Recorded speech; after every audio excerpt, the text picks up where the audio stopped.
solidarity and empathy in these dark times, and may we all know better times soon. Okay, so I'm going to try to coordinate my notes and the slides. And my intention is to talk for about 30 minutes or less and really just give you a flavor of kind of the deep state thinking about AI and kind of how policies are emerging out of the huge, vast U.S. bureaucracy. I won't be talking much about the EU AI Act or the OECD or the new, one thing you didn't mention is the new US, UK AI Safety Institute and effort. But all of those are relevant because, of course, there's kind of a friendly competition about who's going to be leading on AI. And so I would say the policymaking is very porous to what's happening in these different fora. I want to start with, and I'm glad, Neva, you raised this question about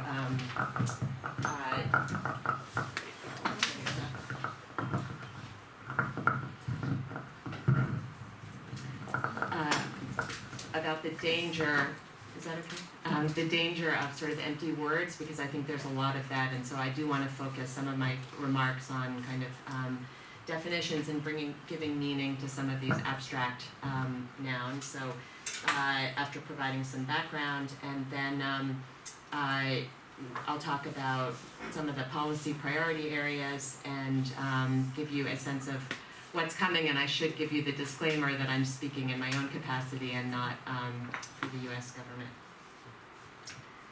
Okay, so this is my list of kind of a sampling, although this gets at most of them, AI opportunities and risks. Most of my comments will be focused on the risk side because that's the work that I do. I think that that academics and civil society have focused, so if we're looking at that right-hand column, have focused on a perceived split between AI harms and AI safety. And so I just want to say a word about that. So what people talk about when they talk about harms are existing risks, especially to marginalized communities, so risks of discrimination, risks of surveillance, privacy infringements. And when people talk about AI safety, they're often talking about existential, long-term, catastrophic risks. What I think we've all seen in civil society and in academia is almost a holy war between conceptualizing risks as one or the other. And some of this has actually percolated into government too, where there's a lot of sort of contest about which set of risks to focus on. In my view, this is a false dichotomy and not worth spending too much time agonizing about are we focused on AI harms or AI safety, because both can be true. They may come at different timescales, and also some of the interventions that one would like to see to deal with one set of harms or risks are the same set of interventions that one might want to see to deal with the other. So of all the ones on the right-hand side, and I will say that opportunities, which I'm not going to talk about very much, in the U.S. AI executive order, which was released on October 31st. You may have been focused on some other things, but it was big news when it came out, 111 pages. It deals with both, so it's very much directing agencies to take advantage of AI, to implement AI in all of their endeavors, and also trying to deal with the risks. And of the risks, on the right-hand side, I would say for the US, the top three so far have been bias and discrimination, sort of also called kind of equity concerns, intellectual property, and then the whole sort of range of what we might say are political or geopolitical risks. So risks to free and fair elections, deepfakes, campaigning, and then geopolitical risks, otherwise known as China. Okay. Speaking of which, I wanted to also, just by way of background, the other thing I'll say is in the last year, many of those initiatives that Neva talked about, are all they were all started before generative AI hit the scene, and so, but they've all kind of morphed in order to deal with generative AI, and because generative AI is kind of sucking the oxygen out of, out of the field, sort of the discourse has come to be dominated by foundation models and generative AI, but most of the work preceded consideration of those technologies. And so, I think there are some, and we see this with the EU AI Act, they're trying to kind of catch up with the tech. So, that's kind of an interesting feature of the policy development. By way of background, many of you will be familiar with many of these features of American kind of digital regulation or lack thereof, but it's kind of worth mentioning that this is the space in which AI policy is developing. And so one of them, which I didn't fully appreciate until I was in government, or appreciate enough, is that the governance of everything, but of tech in the US is very decentralized, and not just federalist, state versus federal, but also power is distributed throughout the executive, and I'm not even talking about dysfunctional Congress, but just in the executive, the agencies very jealously guard their territories. And so if you look at the AI executive order, it preserves this. It sort of meets out power to all the different, we don't even have to talk about the Defense Department, but even the agencies more concerned with the civil space, they all insist on getting their share of governance. There is, relatedly, there's no digital regulator, and so any dreams, the glint in Americans' eyes about why can't we have an EU AI Act or other nice things, that will not happen until there is some kind of digital regulator. Same goes for privacy law. There is no federal privacy law, and so to the extent that much of what we might be talking about with AI regulation really depends on kind of data governance. Of course, that is there's a vacuum on the federal side, and there's kind of becoming quite vigorous state regulation of privacy, but we don't yet know how that will actually be enforced, and how robustly, California, whether or not California will become the de facto kind of federal regulator. Which gets to Silicon Valley, and of course the U.S. position in all the international fora has a strong interest in protecting Silicon Valley companies, which are the major AI companies, and within the U.S. government there is a tension among those agencies and policymakers who are pissed off, there's no better way to say it, like hugely angry at Silicon Valley, and those who carry the water of the valley. And so that is like part of the dynamic in policymaking. I mentioned China, and so this is probably the leading area of bipartisan agreement. And with respect to AI, it cuts both on the opportunity side about preserving or gaining, however one wants to think about it, American dominance in AI development, and also concerns about regulating or over-regulating because China won't. And so there's this concern about tying the hands of American innovators. And the last, and to me the area I'm most familiar with and the most interesting kind of part of this space is the First Amendment really limits and may increasingly be limiting, given a case I'll just mention in a second, what the regulatory space is for AI, because AI or code is considered speech. And so the case I just want to mention is a lower court case, federal case in California called NetChoice versus Bonta. And so this was a case, most of you people are lawyers here? Okay, so, not all, okay. So I won't bore you with the procedural posture, but it was preliminary injunction case. But the California adopted a law that looks a lot like the UK's design code for kids. So basically that online services should be restricted how they collect data, how they market to kids, how they retain personal information, sell personal information, and it also required them to issue reports and provide transparency. Kind of like most people would think, certainly most Europeans would think, like plain vanilla regulation. And so it was challenged by NetChoice, and if that name sounds familiar to you, it's because they are all over the Supreme Court docket, both last term and this term, because they are challenging all kinds of digital regulation from a First Amendment perspective. They represent a lot of the Silicon Valley companies.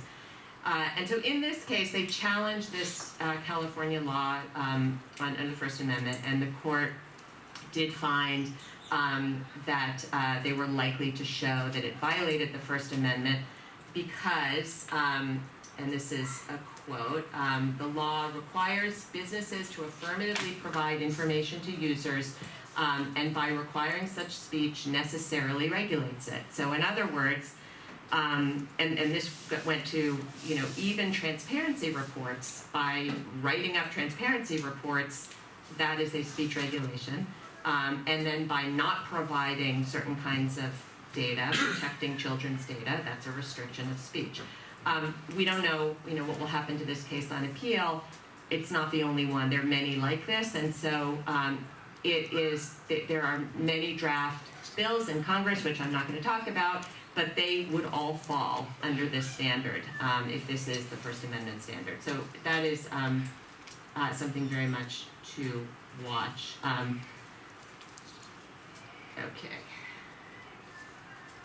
Okay, so now about language. So the US government uses this term, trustworthy AI. That's what the executive order was called. I won't,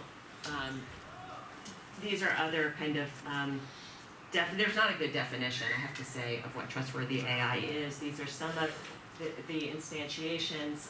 The most important is probably what NIST, how NIST has defined it. It looks very similar to how the OECD defines it, how the EU defined it, and I think its origins are in the EU's high-level expert group on AI, which published their ethics guidelines for trustworthy AI in 2019. So my understanding is that's kind of where the term comes from. Others have told me, and those of you who are in CS will probably, or in cyber, will know the answer to this, but I've also been told that it kind of emerges from that world, that it's like a technical term of what is trust. The problem is that when it gets imported into a socio-technical context, trust has a different meaning. And I think, just my own view is that it's a very problematic term because trust is about human to human. It's a dynamic, right? And so, for example, when you go into an airplane and you take off, it's not that you trust the airplane. You trust the systems that have been put in place and the people who are effectuating those systems, that they have taken care of your safety. And so to say that you trust an AI system is kind of meaningless. And so, and then there are also questions about who trusts.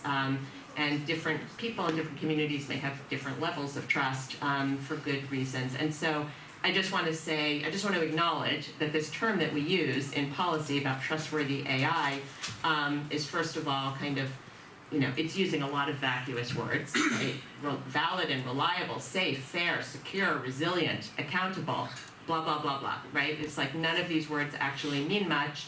And so the devil will be in the details about actual either soft law or hard law, I think.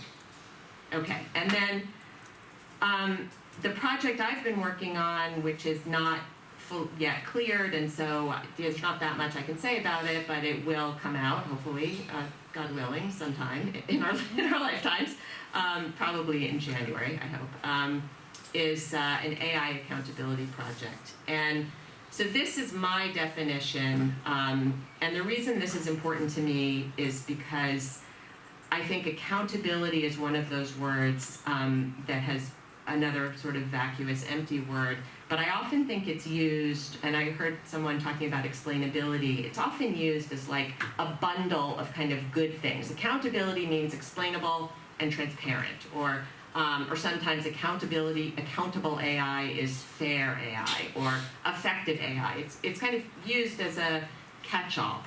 And in addition to the problems of these words not having clear meanings, I think often what it misses is that accountable has to mean answerable, that you have to be held accountable. And so accountability is often, and NIST uses it this way to talk about sort of internal accountability within a company or an entity, that there should be accountable systems so that the programmer or the legal team or the ethics team is accountable to the C-suite, to the management. But that too is not really public accountability, that's kind of an internal accountability. So the definition that I prefer is something along the lines of it's making the relevant entities, and this could be developers or deployers or maybe users, it's sort of a range of AI actors, answerable for risks and harms of AI systems. And then it has this element of how do you do that? By empowering stakeholders, and the empowerment part in the work we're doing has kind of two components, which we're calling accountability inputs. And again, this may change, not yet approved. But those two elements are kind of a transparency bucket, which is documentation, so requirements or voluntary code, soft law kinds of codes of conduct that AI actors, developers, maybe deployers, will be keeping. So these would be logs, these would be, the purpose of the AI, the test protocols that they've undertaken, whatever. There's a long list of kind of things that you want entities to keep track of. They shouldn't have to disclose all of those things, but there would be some disclosures. And here, generally we're talking about system cards or data sheets or model cards, and then some element of access for outside researchers or red teamers. That's one set of things that would be accountability inputs. Another set related, obviously, because it builds on the first, would be evaluations. And what I've learned is that people are very sensitive to calling them audits. There's a lot of, I think, disciplinary investment in defining audits narrowly to mean audits according to consensus technical standards, which we don't yet have. And so when you use a term like audit, and I know that NIST purposefully does not use the term audit or did not use it in its AI risk management framework because we being the world or the West have not yet, ISO and the European standard setting organizations are not there yet on standards. And so it's fine, I think if people are uncomfortable using audits, they can call them independent evaluations, but there's that set of things that have to happen. But then the final part of accountability is, and I'm sorry if I'm going on a little long about this, it's just the thing I've thought most about, is are the consequences, right? And so how do these sets of, how does information flow and evaluations fit into where consequences are imposed? And they are imposed at the market, they're imposed through law, and through liability, private law, and through regulation. And so to have feedback between, for example, the bar that is bringing legal actions against developers or deployers, to find out from them, from those stakeholders, what kind of disclosure and evaluation is useful if you want to bring a lawsuit against a developer for a certain kind of AI harm. We don't really have the answers to that yet because this law is emerging, but that is what accountability would require, is that kind of feedback loop. Okay, so now what's going on? So these are these are just in the last year, but that's kind of when the work has taken place. And I'll just be very brief about this because I assume you're familiar with as much as you want to be.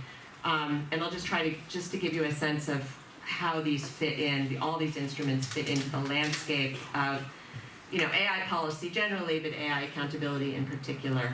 So the first one was the blueprint for an AI Bill of Rights that was out of the White House Office of Science, Technology Policy, principally written by a couple of academics who were on leave and working for them. And so, it's a very nice document, but it's almost entirely aspirational. It is an articulation of kind of rights that people should have with respect to AI. I would say there's almost no agency, there's almost no federal user of AI that would be capable of actually complying with the goals here. So for example, one of them is, it should be safe and effective. It should be non-discriminatory. It should be transparent. There should be human consideration and fallback, by which they mean that if you don't want to be subject to an AI system, you should be able to opt out and have some other procedure for making a determination about whatever it is, your job, your speeding ticket, and we're just not going to live in that world. That's just not going to happen. And so there's a way in which, it's aspirational and there's value to that, but even the US government can't implement it. The NIST AI RMF is almost at and this sort of represents the different cultures in the government. So NIST is in the Commerce Department, so it's a sister agency of the agency I worked for. It's very conciliatory with industry, and it works very closely with industry in a kind of stakeholder-driven, that's what they call it, stakeholder-driven process. So but it's very well received. Hey, no worries. It's a voluntary framework for risk assessment, and it centers this TEV, so testing, evaluation, validation, and verification. I can't remember. I guess it's verification and validation. Throughout the AI lifecycle, recommended. It would be great if companies would do this. There is now a new bill. I think this just came out last week. Proposed bill of Klobuchar and Thune, so it's bipartisan, which would kind of create regulatory teeth to this. So it would, in high-risk situations, companies, entities would be kind of required to do this and have to show their work. So there are ways in which it could be made sort of into hard or hardish law. Just let's hold off on the executive order for a second, but in general, that just directs all the federal agencies to do things about AI. The one piece of regulatory force, or one of the only ones I think that it does have, is under the Defense Production Act, which is, because that's the only one that's kind of self-executing, where the executive actually has the power to do this. This is the law that the US government used under COVID to, make companies produce ventilators. And so in this case, they're saying, and these are for frontier models for some number of flops, I can't remember, maybe someone remembers, like very, very big, highly capable models, that they will have to provide transparency to the government about their training data, their processes, their testing, their limitations, and presumably the government could stop them from releasing it. Much of the EO deals with national security issues, nuclear proliferation, bioweapons, and then much of it has to do with, I'll just cover it now, much of it has to do with actually immigration, right? So like pro-innovation, pro-AI, reducing the barriers to attracting talent. I'll get to the OMB draft guidance in a second, because I think that's one of the most interesting things that's happening. And then where most of the action is, actually is in the agencies themselves, and it's under existing law. So the AIEO doesn't create law, right? Only Congress creates law, and so it's just sort of encourages, or we'll see what happens next November, whether it does anything, because another president comes in and erases this executive order, so we don't spend too much time on it. But the agency actions are really a thing to look at if one wants to see what's happening in U.S. policy, and I don't have time to go into it, but just, one I think is very interesting, probably people have followed, that the FTC and Lena Khan is very aggressive on AI and algorithmic systems, and has announced that, unfair trade practices are unfair and illegal whether you're using AI or you're not using AI. Same for housing discrimination. Same for unfair labor practices.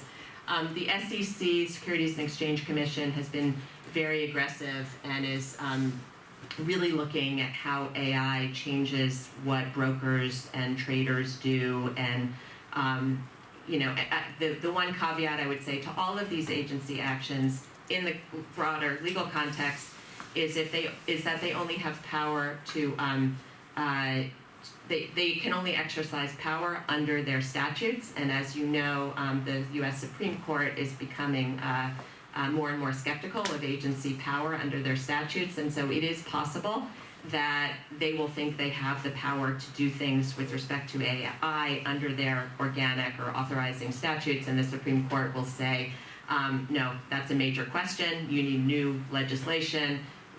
The U.S. doesn't seem to be able to pass legislation, so it may be that even these agency actions will not come to much.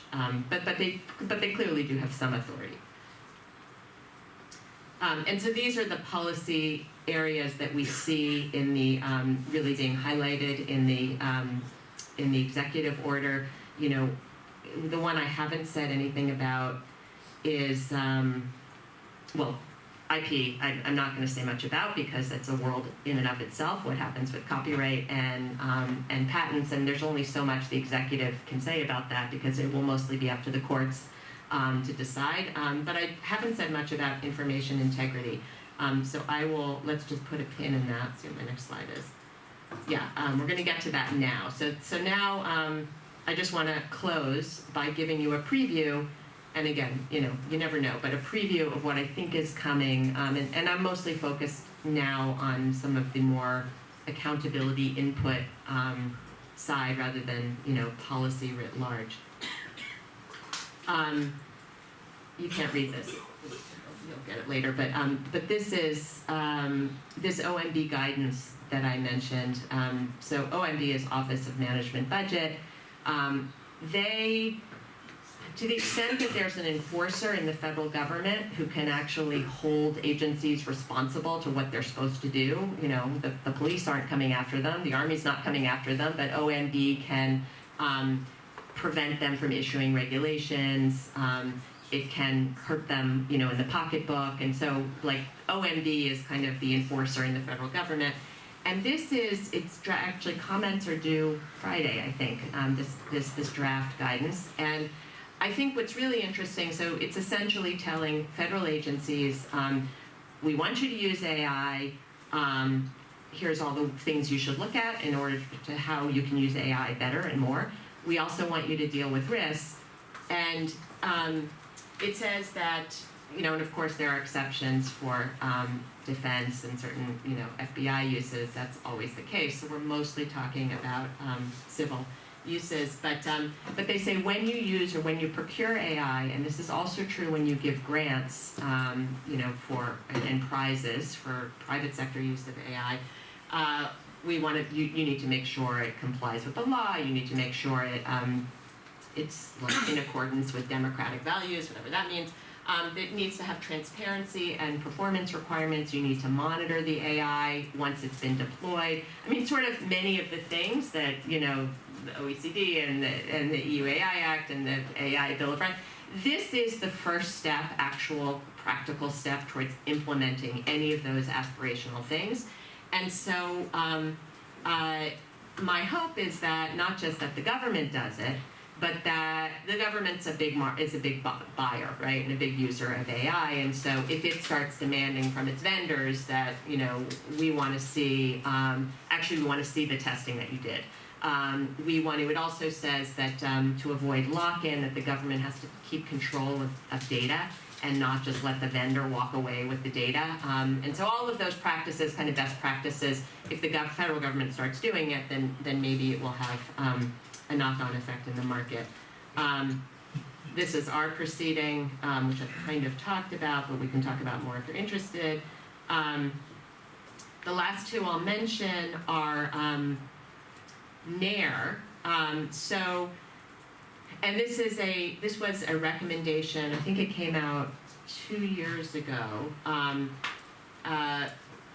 What it is a recognition that there are only a handful of firms in the world that have the computational resources and the data to do foundational models, to do basic research, like sort of deep mind kind of scientific research. And that is a very scary proposition. And so it's a recognition that if we want universities don't have it. Other members of civil society, if we want to sort of democratize and spread out abilities to do basic research in AI, or to do commercial applications, we want more competition in AI, there has to be a way to provide the necessary resources. And so what NAIR recommends is providing data resources, and this would be data for training, but also data for testing. And so one of the things that we've heard from companies that are trying to do testing for discrimination, for example, is they need data sets, like the good data sets, to know when they're in the right, when they're discriminating, when they're not. And so data resources, CPUs and other computational resources have to be made available. Support for research, and then test beds. I think Europe is way ahead on this. Spain has a kind of a project or a pilot, I think, about test beds. But there are very good reasons to want test beds. Two things. One is so that you don't have like OpenAI just going in immediately to the market to test ChatGPT. But it does have some good arguments about how you don't know how these things actually work in the world until you have real random human beings using them. And so you could have a more controlled test bed to do things like that. Also, when we talk about liability, if we're thinking about strict liability for certain kinds of AI harms, it would be good and fair to have to let companies or entities kind of try out their AI in a test bed environment before they're held liable for everything. So there's a lot of support for this. It needs to be funded. The executive order does push a pilot of this, but the more ambitious project would require congressional authorization. This is where I want to close, and this gets to the information integrity bit. So, I think information integrity, like deep fakes or anti-deep fakes is often the shorthand for that. Of course, it's much broader than that. The executive order, actually all of these things, the Hiroshima Principles talk about provenance. The US Safety Institute is very focused on provenance. The voluntary commitments of the big AI companies talk about provenance.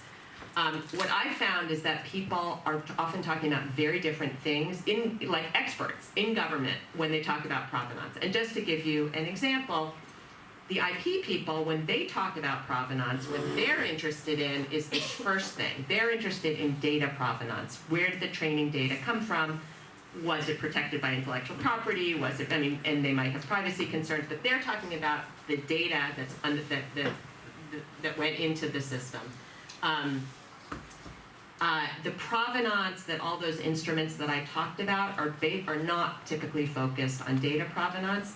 They're focused on generative AI outputs. And so, and they the US documents talk about provenance and authentication.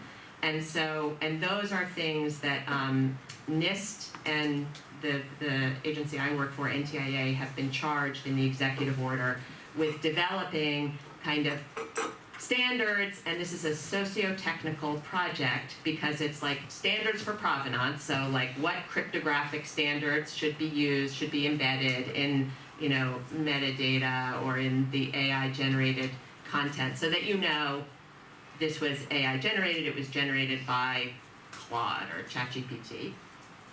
Authentication is a little different, right? Is that if you are the New York Times or if you are, you know, Dover Tzahal, you can what you are putting out in the world has been authenticated as coming from you. This is like an obsession in the U.S. government that U.S. government material will be authenticated as U.S. government originated so that we avoid security concerns.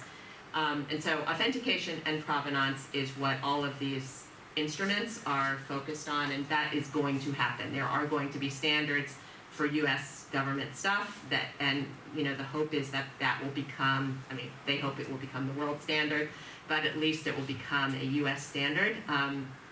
And then there's this other thing that is mentioned, which is labeling. So provenance, authentication, and labeling.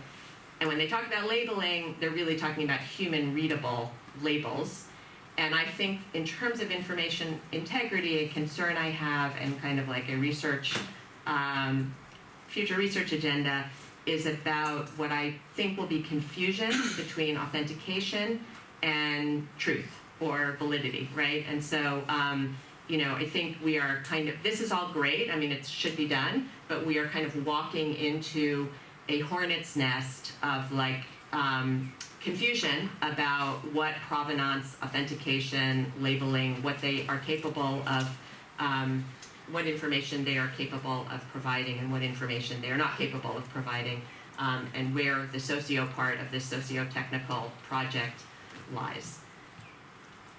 Thank you. Questions?